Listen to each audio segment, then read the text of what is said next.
Three, two, one. Now go. Hi everyone, this is Love Johar. Thank you so much for tuning into this channel and thank you so much for watching this video. We are delighted to welcome you to today's session. It's our great pleasure to introduce Alice Richmond, and she has a very good expertise in the field of governance, risk, and compliance. And Alice is here to bring us a wealth of knowledge and experience with her complete, practitioner experience in terms of the GRC domain because she's already working in GRC domain. And today, as we navigate through the complexity of GRC in an ever evolving landscape of information security, Alice's insights today will be invaluable. So please watch this video very carefully. And we are eager to learn from her expertise and engage in a meaningful discussion today that will surely enhance your understanding and practices in GRC. Okay. Thank you, Alice, so much for joining us today. We are thrilled to have you with us and looking forward to your presentation. Thank you so much, Love. I really appreciate it, and I'm glad to be here again.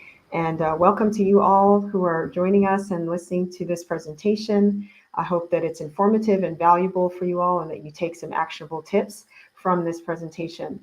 So I'm going to be talking today about the top 10 soft and technical skills that are necessary for aspiring GRC and cybersecurity professionals. And so some of these, will come as no surprise to you all. You've probably seen these around, you're familiar with them.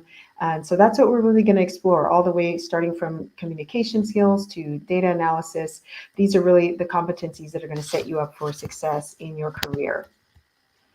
All right, so let's dive right in. So first, I would just start by saying, why do these skills matter, right? Why are they important? And the reason it's important for us to master these skills is because this is a very complex field that we're in. It's constantly evolving and changing, and we are in a position to contribute significantly to the security posture of the organization. And, we're at the forefront of ensuring the organization's preparedness. And so we need to make sure that we are equipped with the right skills to be able to navigate this landscape, both in interpersonal way with the people that we're interacting with, and with the software, the technology, and the environment that we find ourselves in. So it is a vital importance, and also because it's going to help us to be able to adhere to the regulations and standards that our organizations are being held to. So just know that this is very important, and it's skills for life. I mean, these are things that you're going to use not just in this realm in your professional career, but these are skills for life. So get ready. All right. So with the format, what I'm going to do is basically go through the soft skills first. I'm going to share 5 of those and give a little bit of detail on each of them and an example of where you would utilize this and why it's necessary in the workplace, followed by some actionable tips about how you would go about developing those soft skills. And then I'll do the same with the technical skills. I'm going to group them into the 5 top skills for technical expertise, and then also give you actionable tips for how to develop those. Okay, so beginning with the soft skills, I would first ask Love, since I know you're experienced in this, and I don't know if we have people typing in the chats or asking questions already, but if you were to guess, what would you say would be the top 3 soft skills that employers look for or that are most in demand? The topmost skill, I would say, Alice, would be, understanding the technological aspect and converting it into business aspect so that we can make the management aware what we are talking about. Because generally, IT and security language management is not able to understand, right? So we have to communicate in such a manner that they're able to get what we are trying to say. Okay, so we need to communicate in business terms. That's what my whole perspective was. Perfect. Yeah, Absolutely. You nailed it right on the head. yeah, And yeah. so, indeed, communication is the top skill that is necessary, as you mentioned, because you need to be able to translate in both written form and verbal and oral communication, the risks and controls and all of the things that are coming at the organization. You need to be able to communicate them to the leadership, senior management. And also it comes into play when you're working with different people from different teams, the IT teams, the legal, and you have to collaborate and work with them. Being able to communicate effectively with technical and non-technical teams is a key skill that we need to develop. Interpersonal skills is also part of that. That's a part of the communication, right? Because communication is not just the words that we're using and the words that we're writing, but it's our body language, it's our whole presentation, how we present ourselves. And so that is necessary for conflict resolution in the workplace and influence and persuasion. So that's why I've included some notes about influence and persuasion, how this basically helps you to be able to advocate effectively for, advocate for the resources that you need to get your job done, and to be able to, influence key stakeholders that you're going to be working with. And also, conflict resolution is important, to be very diplomatic and know how to negotiate, right?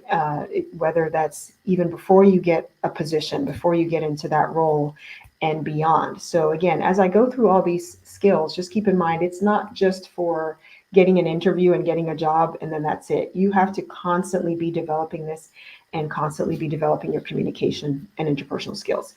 And so again, later on, I will go through exactly some specific tips and ways that you can improve and be really good at that. So thank you, Love, for adding that. Um, Next, so after communication skills, the next skill, according to a Gardner research survey that was done, is critical thinking and problem solving. Now, these two, you could separate them, but they go together because it's basically, part of having an analytical mindset is to be able to think critically and to be able to break down complex issues and complex, problems and be able to come up with data-driven solutions to those problems and then be able to use that to make strategic decisions. That's where that problem solving aspect comes. You've thought through what are the risks that could be affecting this SaaS provider. The risks are going to be different if you're working for a manufacturing firm or a financial services company. They're going to be different. So, when you're looking through the risks and controls for that organization, you want to pick the ones that are most relevant based on your assessment of, what's going to be most critical to the organization. So you really have to think through that. And this is part of why I think machines cannot just replace us just yet, because we still have a role to play as professionals in this field to really bring these skills, this creative, innovative thought process to unique challenges that we're facing. Okay, so just keep that in mind. This will really help us navigate the different risk scenarios that come up. Okay. After that, we have adaptability and flexibility. So what is this talking about? Being adaptable. Again, as I mentioned before, we know that this field is rapidly changing, constantly evolving. Threat actors are coming up with more and more sophisticated ways of attacks. And we also, as professionals in this field, have to be on our toes and be ready to change and switch, especially if you're working with some startup companies or young growing organizations that are being hit with, a barrage of regulations, and they have to quickly get on board and pivot and get into compliance. You're going to be in a role where you have to embrace that change and be ready for it and be able to be resourceful. That goes along with being adaptable and flexible, is being resourceful. Find the resources, find out what is going to be the impact of these new regulations and changes to our organization. And so you've got to be able to think quickly on your feet. And that's part of being adaptable. Things won't always be the same way as they have been. In fact, if you're working at an organization and you find that it's, stagnant and it's hard to get change and decisions through, then it's really difficult to function. And in that, I think, is an inherent risk, right? If you're working in a company and it's slow to change, that means they're not even quick to respond to threats and situation incidents should they occur. So that is the vital importance of being adaptable. And when you demonstrate that you're flexible as well, it really goes a long way to help you to work with your team members. We all know that post-pandemic, we've had to change the way we work, and many of us are working in distributed teams remotely. Some are going into the office. So we have members of our team scattered all over. And so being flexible with even the time of meetings and how meetings are done virtually and how you get information across is going to really help you to stand out and really have success in your role. Next, we've all heard about this buzzword, cross-functional collaboration. That's another big one, right? Can you share, Love, how cross-functional collaboration has been prevalent in your experience? Of course, Alice.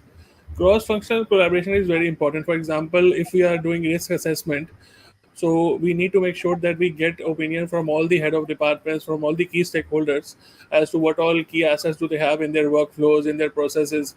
So, of course, if we do not engage with them, if we do not have a clear communication with them, we won't be understand what's happening on their side of the department, right? So, we need to make sure that departments are not working in silos rather than collaborating together as a team, right? Yes. Definitely, definitely. That is true. Yes, avoid the silos at all costs because that, again, it could be an inherent risk when you're not seeing what the other teams are doing. So we can effectively manage risk in our organization when we learn to work together as a team with the IT, legal, different business units to work together to achieve those shared security goals. And I think the message is getting around loud and clear now that security is not just the responsibility for one department. So it's the responsibility of everyone. And the more that leadership, senior management emphasizes that message, the more everyone on the team, in the company and the organization realizes, okay, we all have to work together in order to make this work. So that is why we need that collaboration. So there was another one that wasn't mentioned here, which is time management, which I think is an inherent. I think we understand that we all need to do better with our time management, which comes in handy when you're working on multiple projects at a time, and you've got to be able to schedule things weeks and months in advance. So time management is definitely a skill that we all could do better in, and helps us all be better in the work environment. So, having gone through those, now I want to give some actionable tips for how you can actually develop these. So, when it comes to communication, the best way to do that would be to enroll in some courses that are designed to help you speak more, write more, communicate more. You just have to practice it. It comes with practice. It's not something that you may develop overnight. Some people are natural born, great, excellent communicators, but even then, they still have to work on their communication skills, presentation skills. And when it comes to some of these technical writing, you may come across that in some job descriptions. They may put on there needs to be able to communicate to technical and non-technical audiences. That is a skill that has to be developed because you want to be able to translate these technical terms and acronyms and put it in plain English for the team, the audience that is looking at it, that probably has a very short time to glance at it, and at a high level they just want to see, okay, what are my risks? Where do we stand? And so you can't have multi-page reports that's just too verbose and too long. So knowing how to do that takes some time. I would also add reading literary rich books and listening to podcasts, relevant podcasts in this area also helps, because the more you read good literature and good text, the better your communication becomes. And so definitely invest some time into doing that. Here in the US, we have our organizations such as the Toastmasters Club. They may be worldwide, I'm not sure, but it's an organization that allows individuals to join and be able to practice public speaking. And it may be extemporaneous speaking. You may be given a prompt to just speak on, or something that you have to spend some time developing an essay. Debating skills is a really good one. So these are just things that you can do. And like I said, it's skills for life. It's going to help you, because whatever field you are in, you need to be able to communicate well. All right, so enough about that. Next, joining networking groups and volunteering in certain groups in your industry would be very helpful to practice collaborating and working together. Some of us may have done sports in our school days, and so we understand working with a team, and we've carried some of those skills on into our professional lives. So anything that you can do, whether it's serving, volunteering, doing something together in a group of people, especially if you are working from home, working in a remote capacity, and you may not have that opportunity to really get together with people, you have to be intentional, right, about seeking out those opportunities so that you're not siloed and just kind of working on your own project and not giving the updates that you need to do. It's different when your coworker is just down the hall, you can walk there, and meetings are taking place in person. So we really do have to be intentional about those collaborative and teamwork skills. And then as far as developing problem solving and critical thinking, again, this is some of those things that some people are naturally born with, and they have this very analytical mind about how they see things, and others we have to work more on that. And you can do things like puzzles and brain teasers and little games that are designed to strengthen those critical thinking capacities. Problem solving activities like coding challenges, you may have seen these capture the flag type activities, hackathons, specifically related to cybersecurity.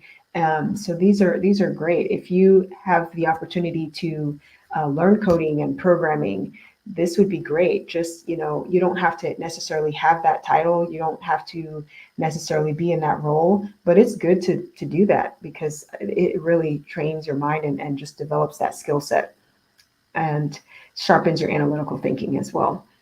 Next, I would say reading industry publications. Again, I mentioned the importance of reading, but specifically, if you're reading relevant material in this industry, you're definitely going to be developing the jargon, the communication style. You're going to understand how things are done in this industry. Every industry has their lingo and their terminology. So if you've been around long enough and you read these industry publications, those will also develop your critical thinking skills. One of the things that I've done in my training is whenever I read about a recent breach that happened, I would analyze it and say, so what could have been done to prevent this type of attack, right? And I would look through and see what sort of controls maybe were not in place or should have been in place to mitigate that.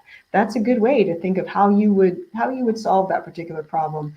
If you were in a company, what should you do to make sure that doesn't happen to you in your organization? Okay. And then finally, I would say set realistic goals and time management strategies, and even give flexibility in regards to those goals. So you've got your short-term, long-term goals, but be flexible with that as well, and make sure it's measurable, right? Those smart, measurable goals, and develop a clear strategy for your professional development. Love, do you have any other tips to add about developing soft skills? One thing you rightly mentioned regarding actually understanding a cyber attack and watching the news. That's the first thing I would say in terms of cyber security news. And you can then relate to, if a similar attack happens in your organization, what are the controls that you can put in. So I think that way you actually do the practical analysis of what's happening on the front at the moment. So I think that's a very big thing that you mentioned, Alice. Yes, absolutely. Yes, follow the news. There are some great resources out there. Of course, your channel is wonderful, and there's some people that put out daily cybersecurity briefs that you can get little tidbits and just do that practical analysis. Very good suggestion. All right, so now we're going to move on into the technical skills. All right, so this, we won't say that one is more important than the other. It's really a balance. You have to have a mixture of both. But so these are definitely the essential skills that companies are going to be looking for because, as we know, there's a huge shortage of skilled workers, and usually the shortage they're referring to are the technical know-how to really address these critical cybersecurity risks. So we definitely want to make sure that we are prepared and as skilled as possible in the areas that will make us very successful. And so these are specialized skills that will help us to effectively assess and manage and mitigate risks that we come across in this industry. All right, so first on this list would be risk management and assessment, because this is all a risk based approach in this profession. And so you have to understand what does risk mean? What is a risk to what's a risk to one company may not be a risk to another. It's very different, right? There are some common risks across the board. And so being able to thoroughly evaluate those risks, right, and systematically identify and analyze and prioritize those, because at the same time, not every risk can be mitigated or addressed in a particular time period in an organization. There may be some things that you just have to accept. That's one of the risk mitigation strategies, is accepting a particular risk and choosing to go forward and accept the consequences that come with it. And being able to prioritize what those high risk areas are for your company is a critical skill in this industry. Being able to mitigate them as well, knowing how to develop comprehensive risk mitigation plans is going to be an asset to your organization. And doing the quantitative risk assessments. So in whatever training that you're doing in your organization, make sure that you are getting the ability to do quantitative and qualitative assessments, because management is usually most interested in, how much is this going to cost us if this cyber threat happens, if this incident occurs, what would it cost us? They want to know things in terms of time and money and cost for their budgetary needs. And so being able to do that, go through that methodology, so learn the skills to do that in order to accurately measure the likelihood and potential impact of risk to your company. And we'll go through at the end some specific and practical ways to gain those skills. And then, of course, continuous monitoring goes along with risk management. It's not enough to just identify and say, here's the risk, but continuously monitoring those to make sure that it is being mitigated properly. I believe there's a funny commercial out there. I can't remember which company. It may have been an insurance or something, but the gentleman comes out and says, I am a security monitor.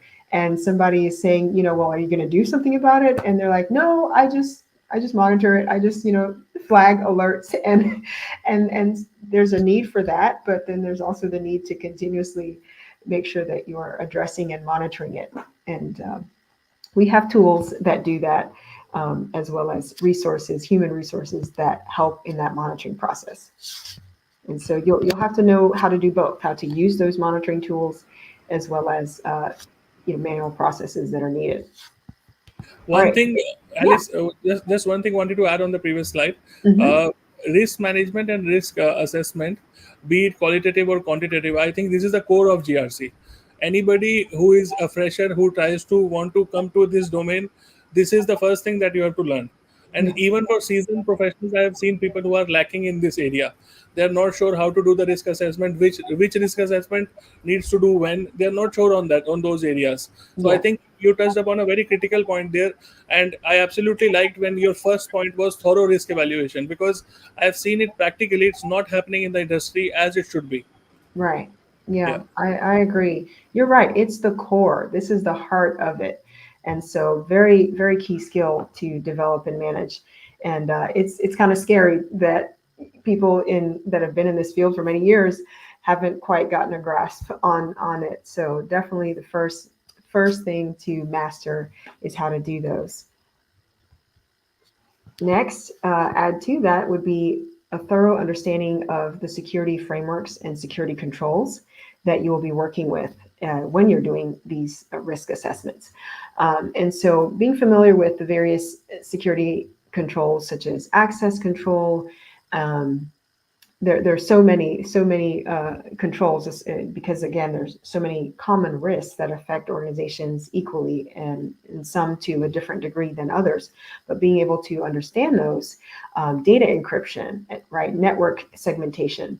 The OWASP top 10 list talks about some common security vulnerabilities that affect companies. So you'll need to know, like, what are these access controls. If you're doing any kind of work with the government and public sector, they require very specific controls to be in place, that are different from working in private sector companies.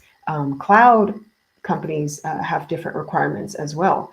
And so being able to know those security controls that affect that particular organization is going to be very important.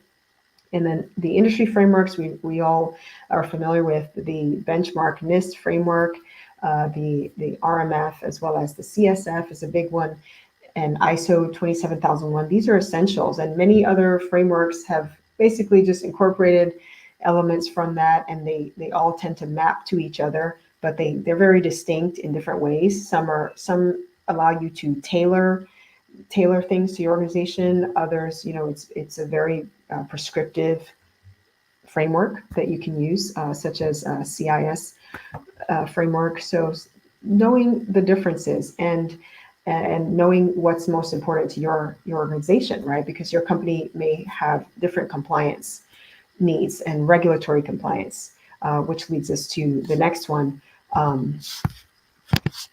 Which is compliance and regulatory knowledge. So, for example, if you are working in a company that has to comply with SOX or any other similar financial controls, you need to understand, you need to have the regulatory expertise of what is changing, what does the law say that we have to do, and what are the repercussions if we don't do that.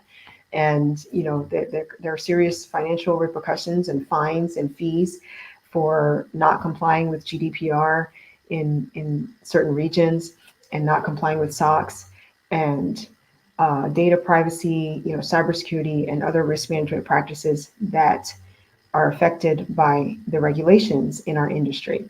So we definitely need to be able to speak to that and understand that. And also, auditing skills comes into play. Once you understand what the frameworks are that we're trying to comply with, you have to also be able to assess and audit, right, whether or not, how well your company is actually doing in compliance with that. And so that's a great skill to have. Your title may not necessarily be an auditor, but in practice, you're constantly, even if you're doing a gap analysis, right, you're assessing and auditing to see what controls do we have already in place and what's missing, where are the gaps, what do we need to do. So that's a skill that you're developing as well. And policy development, I believe this is where it starts. When you're in an organization, you start with those administrative controls before you ever get to what technical controls and physical controls are put in place. There has to be organizational policies in place, and so being able to develop those policies that are effective, that are going to be read by your company, because it's no good if you've got all these policies and no one reads them, no one understands it. They just check the box and say, okay, we read it, we did it, and no one's complying with it. So that really is where in the ERM setting, it starts with your policy development. Anything else you would like to add to that, Love? Yeah. I was just about to add to that, Alice, one more thing. A very good point when you touched upon the regulatory expertise part, because somebody who is trying to get into the domain of GRC, they have to make sure that they understand the regulations. They have to make sure that they understand the frameworks. Otherwise, it will be very hard. Along with risk assessment and risk management, policy development, regulatory expertise is a must. And especially having some sort of internal auditing skills, I would say, would actually be the icing on the cake, because Yeah. once you have that, you can then master these skills. And secondly, you are able to identify where is the gap. Otherwise, you will always be thinking where is the gap, what needs to be done next. So if you have that internal auditor hat, then you are done. Yes, perfect. Yeah. I love how you described it, the icing on the cake. Yeah, that's a top skill. And internal auditors are in high demand, right? They are in such high demand right now. So that's a great skill to have. It goes along with the continuous monitoring piece, I think. So perfect. Thank you. Okay, so another key one that was mentioned in some of the top research is digital skills. Now, this really just means being really good with the technology and tools at our disposal, whether that's the CRM that your company is using, the different SaaS tools, Microsoft Office. You see sometimes on job descriptions it'll say have excellent Microsoft skills.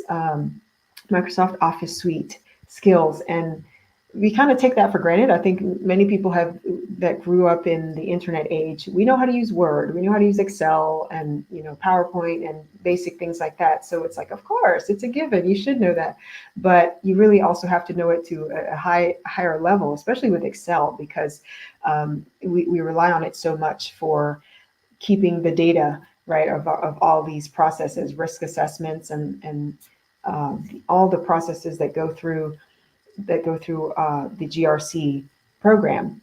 Some companies are not yet there where they have some so sophisticated and robust GRC tools. So they're really relying on those spreadsheets. So you really got to make sure you know how to use them to a higher level and be very proficient with these skills.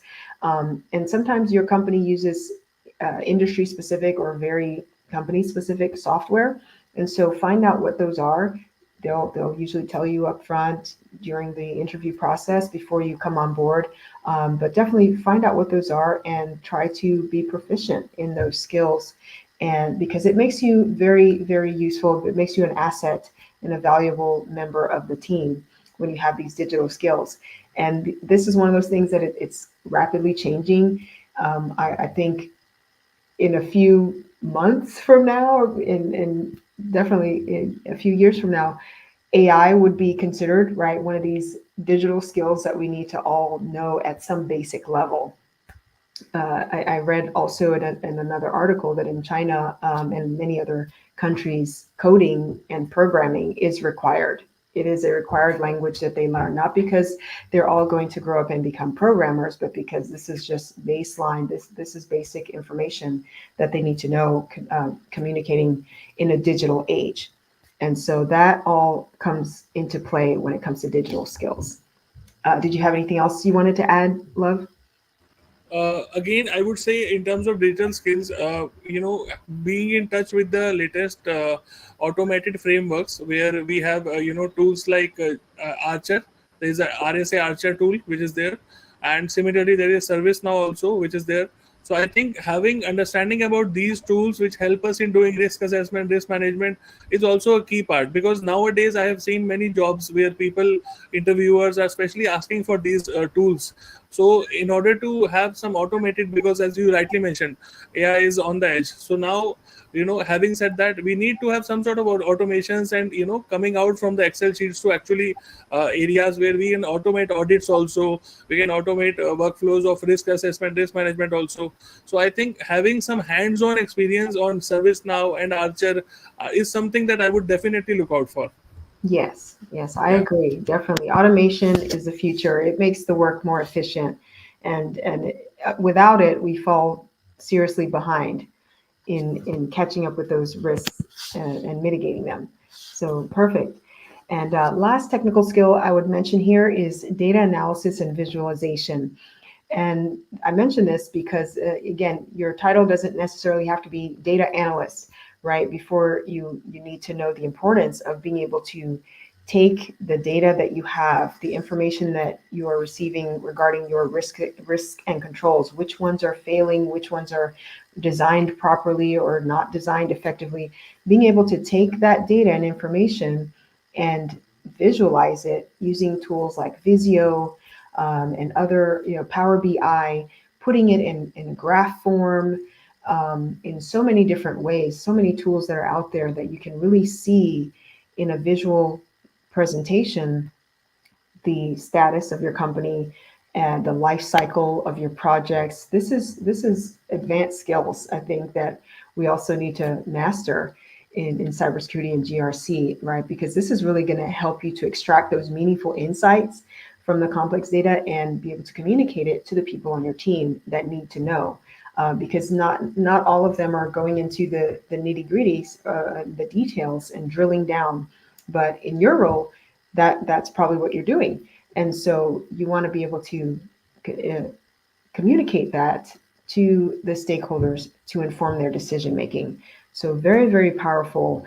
And I think being able to effectively visualize the data is really great for demonstrating compliance, that we're compliant with these regulatory frameworks and laws, and being able to effectively mitigate the risks that we're facing.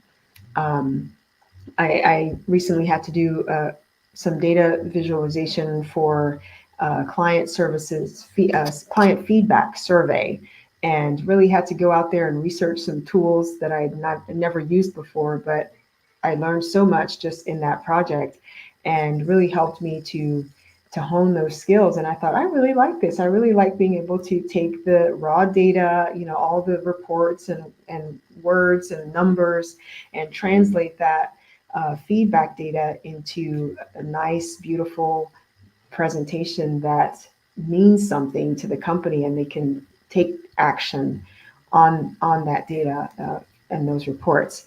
So it really also gives you a sense of accomplishment, and to know that you've really done something meaningful that helps move the organization forward. What has been your experience with data analysis and visualization in your experience? Yeah. Alice, for SMB companies where you have small and medium scale businesses, I Mm-hmm. think that might not be a necessity for now because they have very small number of risks and they're able to manage.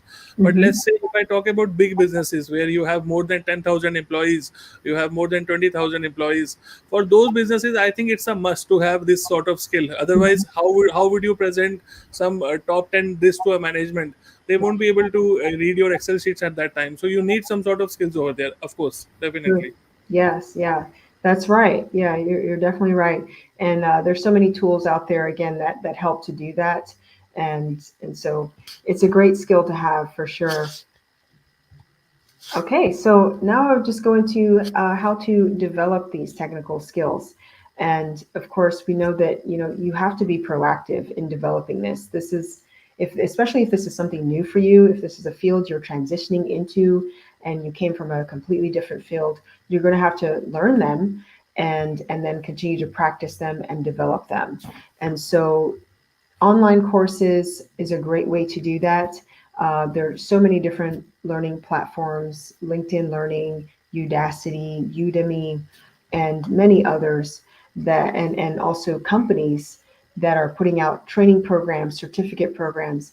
And I mention these because they're an effective way to get these skills in a very short time. You don't necessarily have to spend years in a degree pursuing program, but you can really develop these skills very quickly with some short courses and learn the fundamentals of risk management and risk assessment and the security frameworks. You will get the fundamentals many times for free or low cost before you ever even have to spend money on paying for stuff. There are lots of places that do offer those fundamental skills that you can at least show that you have understanding of. And then also industry certifications are a great way to also increase those skills, because even as you're going through the training and studying for those material, you're learning as you're preparing for that exam. Now, it may not necessarily prove that you can do this or execute in the role. So be careful about, be careful with that, but do know that you are developing the knowledge, you're increasing your understanding of that particular skill set when you're preparing for exams such as the CISP or the CRISC and CISA and other GRC certifications. So that does help to at least validate your expertise in this area. And so, hands-on experience, of course, nothing beats hands-on experience, actually doing this. And that could be in the form of building a home lab or personal security sandbox, some type of internship or externship opportunity, and working in an organization, consulting opportunities that you may have. So many different ways to get the hands-on experience actually doing it. I know, for example, ServiceNow, since you mentioned that earlier, they have a developer instance that I believe anybody can sign up for with a company email address, or probably any email address that you have. You can sign up for that developer instance and look through the user guide, and also go through and practice how to configure the different modules within ServiceNow. And there's some software, others that also offer that training opportunity, that sandbox environment.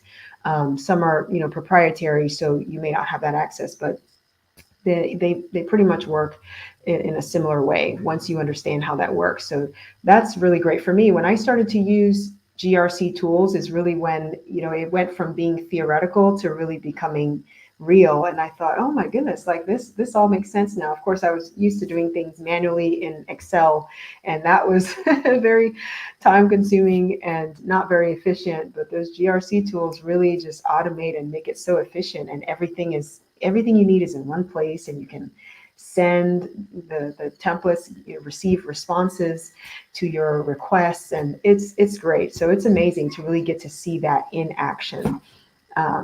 And next way to develop these skills would be participating in internal knowledge sharing initiatives. That could be whether it's at your company or in your community. Um, if you when you practice teaching what you've learned, it helps to solidify your understanding of a particular skill. That goes for anything, whether it's practicing a new language, practicing an instrument, any type of skill. You just teaching what you've learned is a way of really cementing it in your recollection. So you might volunteer to lead a training session with your colleagues. You might volunteer to train some young people, high school students or college students. Just give a presentation. Again, that builds your presentation and communication skills as well as developing your technical skills. So take advantage of that. There's an organization called SCORE for small business under SBA, the Small Business Administration, and they'll allow you to come and give free presentations and webinars. So great experience for you and for the audience as well. I already discussed about building a home lab and personal security sandbox, and that could give you experience with using some of the industry tools like the SEAM tools, intrusion detection tools. Qualis offers a great training program that's free of cost. You can go in there and get to use it and be able to speak to that in an interview setting and add that to your experience.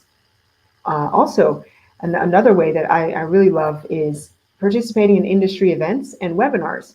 So every week I'm at least on one or two webinars, and even if I sign up for it and I can't make it at that time, there's the recording and replay.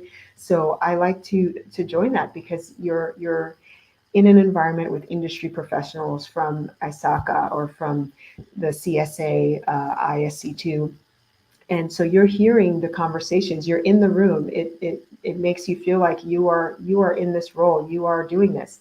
I think I mentioned last time when I was here, I said, stop putting things like I'm an aspiring professional in this field. Just go ahead and own it, say that I am, and put yourself in the room, see yourself there in that role. And this is one of the ways to do that. When you're at an event and you've got your name tag on and you introduce yourself, what do? I am a GRC professional. Say it, right? Because as you hang around with these people and you're constantly in that environment, you are immersing yourself in it.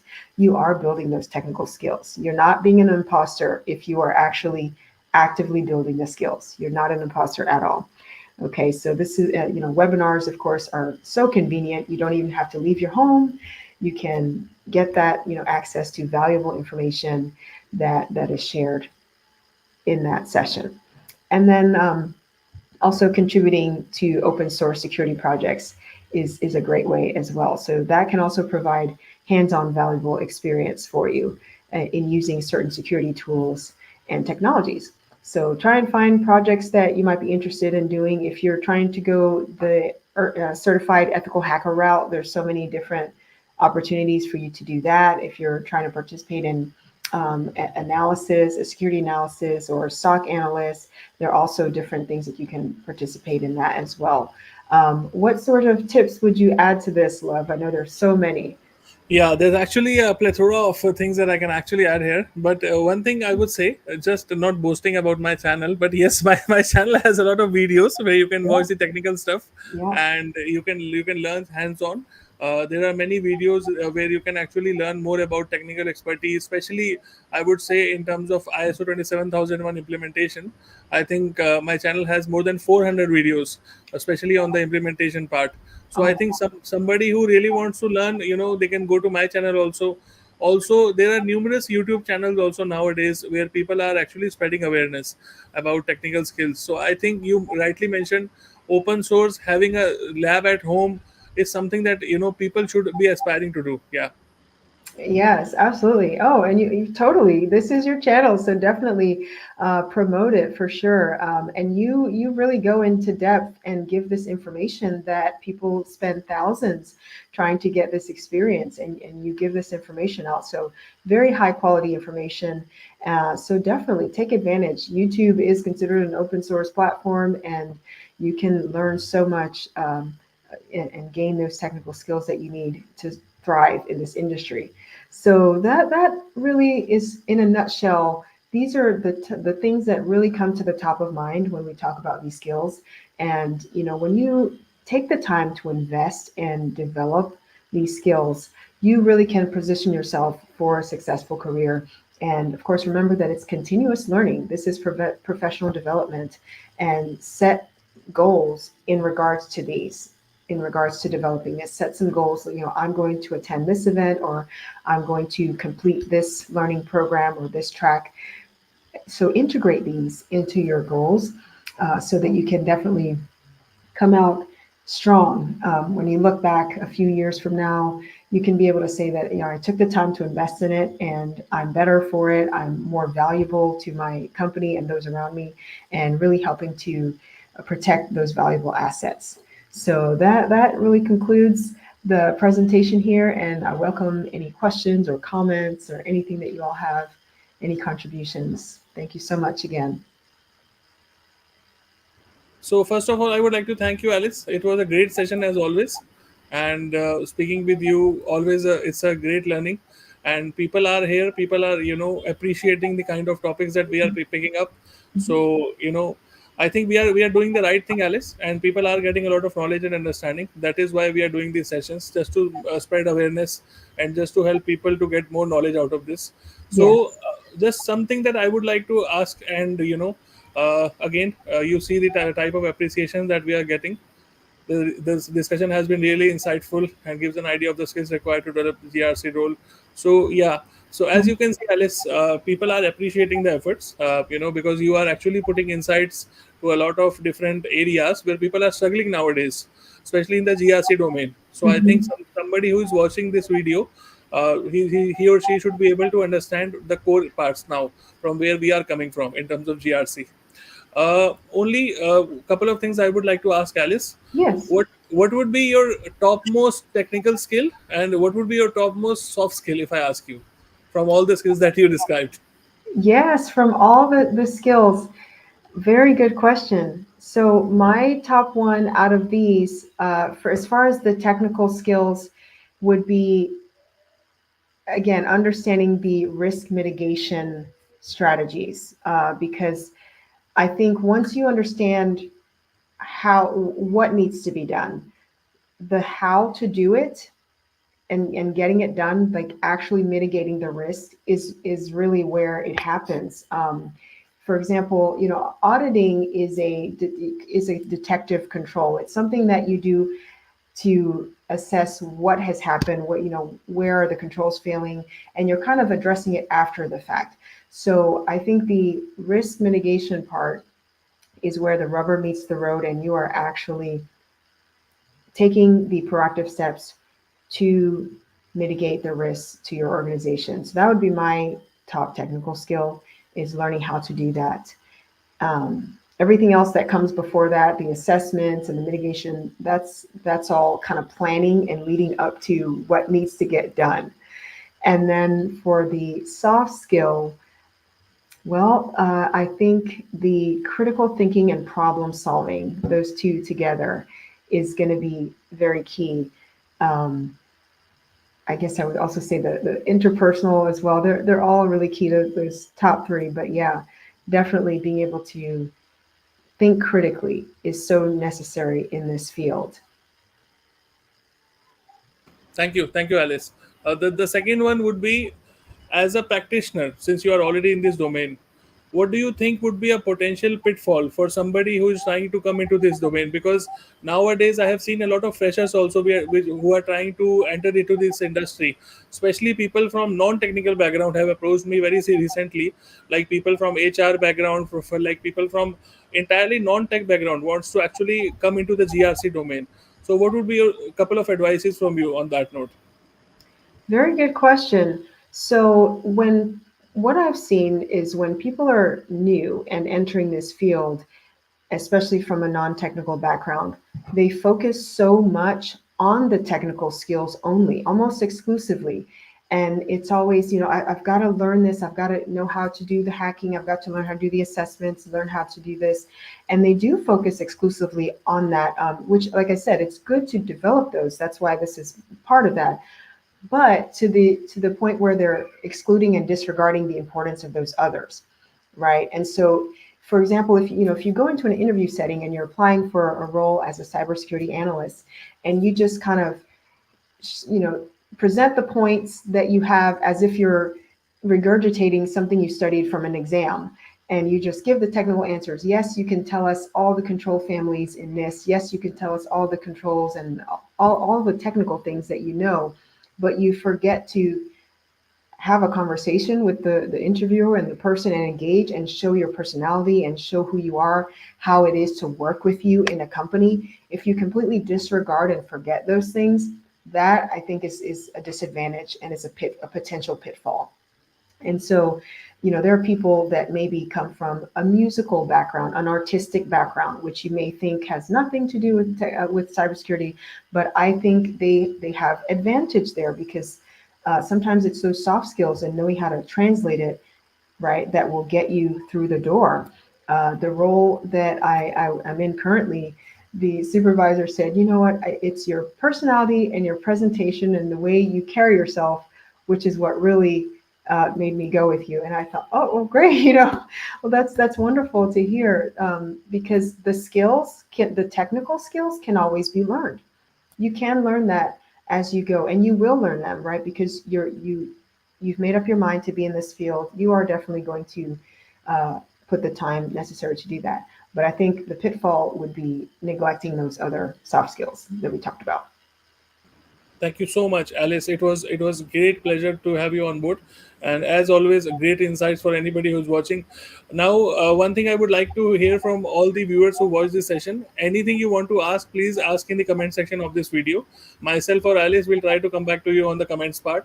And also, if you want to share your experience in terms of what do you feel in terms of what should be the topmost skill of soft skill as well as on technical side as well, please feel free to share us in the comment section also. Okay. So, by that, thank you so much, everybody who is watching, and take care. Thank you so much, Alice, for your time Thank today. you. Bye Thank you. bye.